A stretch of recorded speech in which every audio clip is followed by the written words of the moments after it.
passons maintenant à l'invité spécial de ce magazine des sports de ce lundi, médaillé d'argent en individuel dans la catégorie moins de 73 kilos et une médaille d'or en équipe mixte avec la France au judo aux derniers Jeux olympiques de Paris 2024. Notre invité du jour, vous l'avez compris, il s'agit de Yohan Benjamin Gaba qui est dans ce studio, qui va nous parler un peu de cet exploit parce qu'on va dire que c'est aujourd'hui l'étoile du judo en quelque sorte en France. Alors, Yohan Benjamin, bonjour. Bonjour. Comment vous allez? Ça va très bien et vous? Ça va. Et le séjour?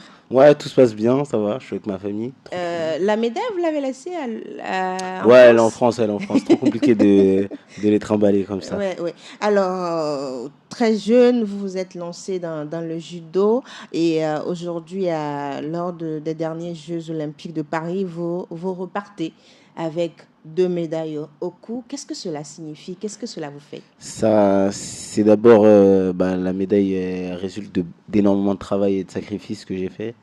Et donc beaucoup de fierté d'avoir remporté cette médaille et voilà, c'est le sentiment que j'ai au premier abord.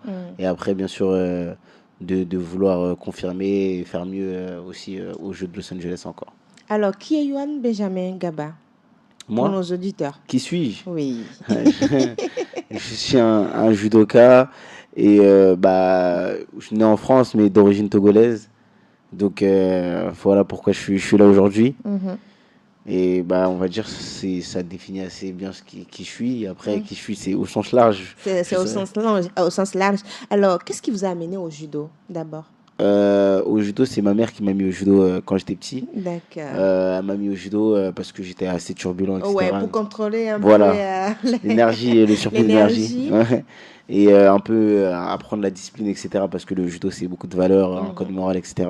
Donc elle m'avait mis au judo et moi, j'ai tout de suite aimé et j'ai jamais arrêté. Donc cet aspect de combat, etc., c'est quelque chose qui m'a tout de suite plu. Et aujourd'hui, vous êtes médaillé olympique. Et quand on dit à cet âge, médaillé olympique, on va dire, c'est une consécration. Oui, tout à fait. C'est le plus haut qu'on peut viser au judo. C'est comme la Coupe du Monde au foot. Ouais. Donc forcément, c'est l'objectif de tout judoka qui espère arriver au niveau. Donc forcément, c'est pour ça que je dis que c'est une énorme fierté pour moi. Et après, voilà, on va pas s'arrêter là, on va continuer à travailler, comme vous avez dit, je suis jeune. Parce qu'il y a d'autres jeux dans 4 ans. Exactement, et entre des championnats du monde, etc. Donc d'autres objectifs que je veux mener à terme. Avant de parler de ces objectifs-là, comment on arrive à une médaille olympique, Yohan Benjamin? C'est énormément de travail. Et même si on fait tout ce qu'il faut au niveau du travail, on n'est pas sûr d'y arriver. Parce qu'il y a aussi des facteurs qu'on ne contrôle pas le jour de la compétition, le tableau, la forme du jour, etc. Donc, sachant que c'est tous les 4 ans, il suffit que le jour des Jeux, tu sois malade et tu peux retenter ta chance que 4 ans après. Donc forcément, c'est quelque chose d'assez vraiment très compliqué d'arriver à ce niveau-là. Et après, quand on fait tout le travail qu'il faut pour y arriver, on n'est pas sûr d'y arriver, mais en tout cas, on est sûr que si on le fait pas, on n'y arrivera pas. Donc, on le fait. Et voilà, moi, ça a marché pour moi cette fois et je remercie Dieu. Ça vous a pris combien de temps pour préparer ces Jeux olympiques? 4 ans. En fait, depuis tout petit, je m'entraîne, donc tout ce que j'ai fait, ça compte, mais la préparation des Jeux a vraiment commencé il y a 4 ans. Il y a 4 ans. C'est ça. Et après 4 ans, vous repartez avec une médaille d'argent, 73 kilos, et une médaille d'or mixte. Et cette médaille d'or mixte, vous en êtes pour quelque chose parce que le combat face aux Japonais n'a pas été tellement facile pour vous. Mais finalement, vous renversez le Japonais, vous permettez à la France de repartir avec cette médaille d'or. Et dans cette peau-là, comment vous vous êtes senti? Ouais, c'est ça, c'est, on va dire, le fait qui a le plus marqué les gens sur le combat par équipe. Je pense que c'est le combat par équipe qui a même plus marqué que ma compétition individuelle. Individuelle. Et ouais, c'est vrai, parce qu'en fait, dans le déroulement de la chose, on est en mauvaise posture. On perd 3-1 contre le Japon. Et le Japon, c'est la nation du judo, donc on va dire ils sont très très forts. Ils sont forts, ouais. Donc on perd 3-1. Donc tout le monde s'est dit qu'on avait perdu. Lorsque moi je monte sur le tatami et au final je rapporte le point. Et je redonne, on va dire, un élan à l'équipe et on finit par faire une remontada et on gagne à la fin. Donc c'est super que ça soit passé comme ça. Et quand on dit souvenir gardé de ces Jeux Olympiques, ce serait quoi pour Johan Benjamin Bah, Gaba, c'est le moment, je pense, que c'est le moment où je renverse le le japonais? japonais en finale, hein. C'est le moment qui m'a procuré le plus d'émotions. Est-ce que c'était une revanche parce que vous avez raté la médaille d'or en individuel? Ah, bien sûr, aussi, ça compte. Moi, j'y ai pensé. Et je me suis dit, je l'ai raté une fois, je vais pas le rater deux fois. C'est pas possible. C'est ça. Il me faut cette médaille d'or. Vous Exactement. vous êtes dit, C'est ça. d'accord, c'était un déclic, on va dire, parce qu'on s'est dit, ben, j'étais à un pas de cette Hmm. médaille d'or en individuel dans les 73 kilos, mais je n'ai pas eu. Mais ici, certes, on est dévancé, mais je peux renverser à la vapeur. C'est ça, et c'est pas fini. Donc, de toute façon, tant que le score il est pas bouclé, c'est pas fini. Il y a Mm. encore un espoir. Et j'ai confiance au reste de l'équipe. Je sais que Clarisse, qui est togolaise d'ailleurs Oui, oui, aussi, oui. elle arrive. Clarisse Agbenienou, Exactement, Clarisse Agbenou, qui est togolaise. Deux togolais dans l'équipe ouais, quand qui même. était dans l'équipe, donc Ouais, c'est c'est ça. énorme, on C'est va dire. énorme, hein, c'est Ouais. énorme. Et ben justement, elle est passée juste après moi. Et je sais que Clarisse, Les deux Togolais qui se sont enchaînés. on s'est enchaîné. Donc moi, j'ai gagné. Et juste après, elle a ramené le point pour qu'on arrive à 3-3. Oui. Donc j'avais confiance en elle. Je savais qu'elle allait ramener le point. Donc après, j'avais confiance. Mhm. Alors, aujourd'hui, vous avez deux médailles au cou. Il y a des projets en vue, il y a des championnats mondiaux avant les Jeux olympiques aux États-Unis. Mais quels sont ces projets-là pour Johan Benjamin Gaba? Bah, c'est ça. Ces deux médailles, elles me donnent un élan, un capital confiance Mhm. et un statut, on va dire, dans le monde du judo qui n'est pas négligeable. Et bien sûr, bah, d'assumer ce rôle-là, c'est mon Mhm. principal objectif. Mhm. Et donc d'enchaîner les très grosses performances. Mhm. Les Jeux olympiques, ce sont, on va dire, des compétitions exceptionnelles. C'est l'une des plus importantes, on va d'ailleurs, pour le monde sportif. Quand vous êtes athlète, c'est que vous devez participer aux Jeux pour vous dire que oui, j'ai une fois participé aux Jeux et surtout avec des médailles remportées. Mais à un moment donné, quand on dit jeu, il y a les émotions qui rentrent en jeu. Quelles étaient vos émotions au moment des combats décisifs? Les émotions, franchement, c'est dur à expliquer parce que c'est particulier quand on fait pas de sport. Je sais pas si on peut comprendre. C'est, en fait, on a un sentiment de devoir Mhm. énorme parce que on combat pour toute une nation Oui, et, euh, et, euh, et tout le monde compte sur nous. On va dire en plus c'était à Paris, donc tous les Français regardaient. ouais. Donc forcément, nous on se sent obligé de bien faire pour tout le monde parce qu'on Mhm. combat pas que pour nous, on va dire. Et du coup, c'est très particulier.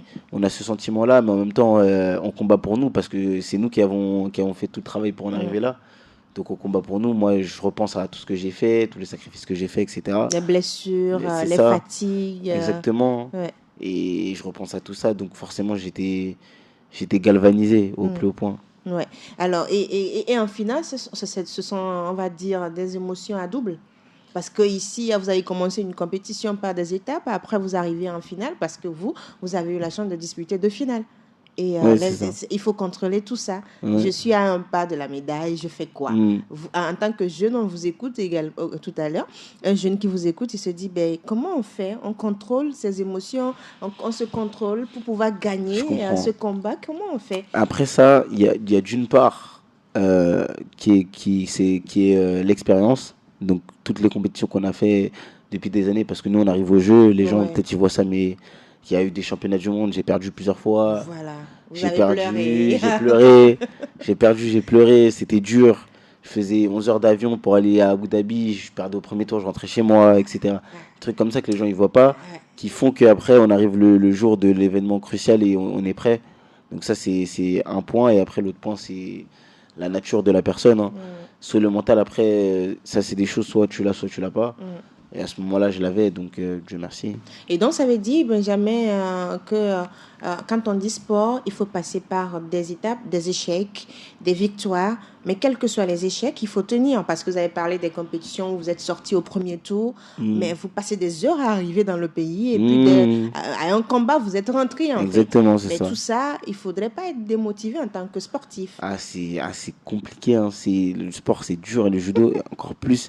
Le judo, si on arrive sur le circuit, on est personne, on va dire. Ouais. Donc on est personne, donc il y a des gens sur le circuit qui sont, on va dire, des légendes du sport, du judo. Ouais. Donc dans ma compétition individuelle, j'en ai pris deux, par exemple. Et c'est des mecs qui sont extrêmement durs à Mhm. battre, qui sont très forts. Et on va dire quand on est personne sur le milieu du judo, on prend les têtes de série dans les premiers tours. Sauf que si on perd avant les quarts de finale, il n'y a pas de repêchage, donc c'est fini. C'est fini. C'est fini. Donc tu peux perdre contre le mec qui va gagner la compétition et après tu rentres chez toi et voilà. Donc ça c'est très compliqué à gérer, mais ça fait partie du sport. Faut travailler, faut réussir à justement élever son niveau jusqu'à ceux des têtes de série. Et ça, c'est pas donné à tout le monde. Hein. C'est vraiment pas donné à tout le monde parce que le judo, c'est un sport où il y a énormément d'adversité, notamment les pays de l'Est, le Japon, la Corée du Sud. Qui sont ancrés en fait. Qui sont ancrés dans le sport, combat. exactement. Qui font le judo depuis qu'ils ont 4 ans, etc. Donc ils sont très très forts. Il faut réussir à élever son niveau physique. Pour pouvoir son niveau... les battre. C'est ça. Et c'est surtout après dans la tête que ça se joue parce qu'il y a un verrou mental qui fait qu'il y a beaucoup de gens qui se diraient je peux pas gagner contre ce mec-là, contre ce japonais ou contre ce... Mais il faut se dire non, c'est un humain et voilà, tout le monde peut gagner tout le monde. Alors, quand on dit Jeux olympiques ou compétition internationale, il y a la préparation. On a parlé tout à l'heure des 4 ans de préparation que vous avez eu à effectuer avant de décrocher ces médailles-là dans votre pays, puisque vous compétissez pour la France. Mais au-delà, on parle d'un sport de combat, de judo.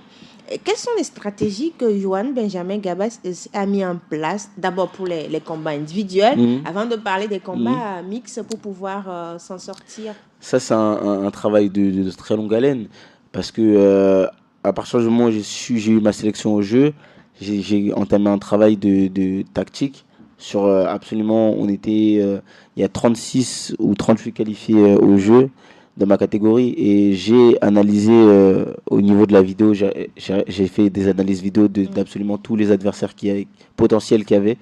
Donc j'avais une stratégie et un plan de match pour chaque adversaire que j'allais pouvoir potentiellement rencontrer.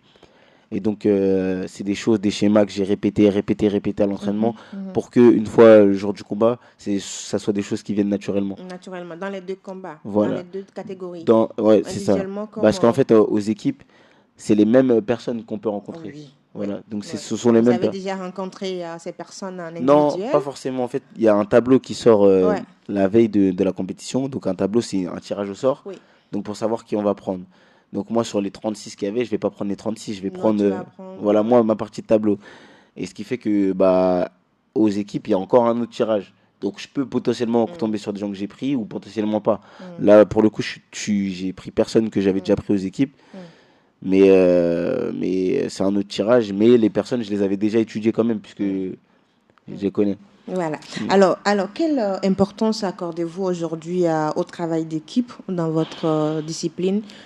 C'est un sport individuel, donc c'est vrai que c'est difficile d'imaginer que ça puisse être en équipe. Mais bien sûr, la force de l'équipe, la dynamique de l'équipe, elle est très importante parce qu'on va dire on est seul sur le tatami au moment du combat. Donc ça reste individuel. Mais c'est en équipe, il faut 4 points pour gagner. Donc c'est-à-dire que même si je gagne mon point, on peut très bien perdre. Il faut que les autres gagnent, c'est ça. Donc on est tous ensemble, on est une seule équipe. Et quand moi j'ai fini mon combat et que j'ai gagné, j'encourage mon ami qui est sur le tatami en train de se battre aussi. Et on s'encourage, on se donne de la force et c'est comme ça qu'on arrive au bout. Est-ce que l'équipe contribue réellement au succès quand on est en équipe? Quand on est une équipe, forcément, le fait d'avoir des liens forts avec ses coéquipiers, c'est quelque chose qui forcément donne plus de force. Forcément, quand on combat avec des gens qu'on apprécie et des gens avec qui on s'est entraîné dur, etc., on a partagé des moments forts, ça donne une dynamique d'équipe qui monte, qui pousse tout le monde vers le haut. Donc je pense que c'est important. C'est important aussi d'aller en équipe, même si c'est un sport individuel. C'est ça, exactement. Puisqu'aujourd'hui, il y a la catégorie équipe, en fait. C'est ça, exactement. Après les combats individuels, il faut aller en équipe.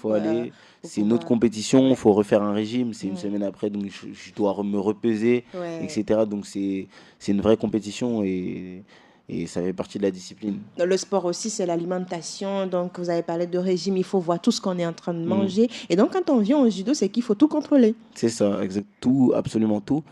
Donc, faut contrôler son poids, faut contrôler le fait d'avoir assez d'énergie pour toute la journée de compétition, manger la bonne dose de sucre pendant la compétition, etc. Pour ces points-là, on est accompagné d'une diététicienne. Après... techniquement, pareil, c'est beaucoup de travail que tout soit millimétré. Et en fait, plus on fait en sorte que le travail soit minutieux, moins il y a de chances qu'on glisse, on va dire. Alors, comment le judo a influencé, on va dire, la vie de Johan Benjamin Gaba sur le plan personnel comme professionnel? Bah, c'est-à-dire que le judo, on va dire, ma vie tourne un peu autour de ça. Moi, je suis entré en pôle espoir, j'avais 16 ans. Donc, en pôle espoir, on va dire, c'est un sport-études. Mhm. Donc, on est à l'internat et on s'entraîne Oui, et oui. on va à l'école. Donc, quand j'avais 16 ans, et donc, tous mes amis, c'est des gens que j'ai rencontrés au judo. On a avancé ensemble, Mm. etc. Moi, j'ai fait le pôle espoir. Après, je suis parti au pôle France de Strasbourg par la suite. 2 ans après, je suis intégré l'INSEP. Donc, en fait, l'entraînement, etc., et l'objectif est tellement intense et prend tellement une grande part de ce que j'ai dans la tête. Par exemple, avant de me coucher, je vais y penser, etc. Donc, forcément, ça prend une très grande partie de ma vie. Mm. Personnel également. Ouais, C'est-à-dire personnel, que c'est ça 100% va de avec. judo en fait C'est avec à cent vous. pour cent Si ça s'est mal passé au judo, des fois, je vais être énervé dans la vie réelle. Ouais. Voilà, on va pas pouvoir parler avec moi, ou etc. Mm. Donc, ça impacte réellement ma vie. On va dire que les sports de combat ont des valeurs qui impactent positivement la vie des athlètes, c'est cela. Bien sûr, c'est mieux quand ça impacte positivement, c'est sûr, mais après, ça peut impacter négativement Parce que quand ça se le passe sport mal. professionnel aussi a trop de C'est pression, ça, il il y a faut beaucoup de gérer tout pression, cela. Ouais. et c'est ça, il y a énormément de pression. Et après, la vie personnelle, Mm. c'est sûr que ça joue dedans. Mais par contre, en réalité, il y a des points positifs. Mm. Au niveau de la mentalité, je sais que même après avoir arrêté le sport, il y a des trucs que je pourrais surmonter parce que je les ai surmontés dans mon sport. Je sais Ouais. que j'ai les capacités de le faire. Donc, Mm. ça, c'est quelque chose qui va me servir dans la vie. Avec 2 médailles olympiques, on sait que cela influence également la carrière d'un athlète. Est-ce qu'aujourd'hui, Johan vise autre chose? Je vais continuer sur ma même route, sur ma lancée qui est bonne, avec ces 2 médailles qui me donnent un capital confiance, et aller chercher tous les titres que j'ai pas eu Mm. pour l'instant.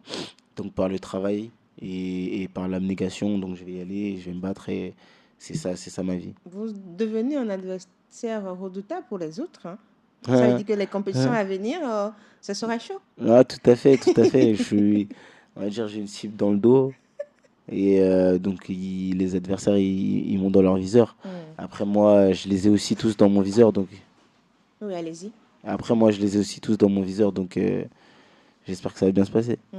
D'accord. Les prochaines Jeux Olympiques, c'est pour les 4 ans, mais les objectifs, c'est qu'il faut gagner d'autres médailles que vous n'avez pas encore reçues. C'est ça. Peut-être au championnat du Championnat monde. du monde, championnat d'Europe. J'ai Mm. déjà une médaille au championnat d'Europe, mais pas l'or. Pas l'or. Donc, Maintenant, il faut viser l'or. l'or, championnat d'Europe, l'or, championnat du monde, l'or partout. Mm.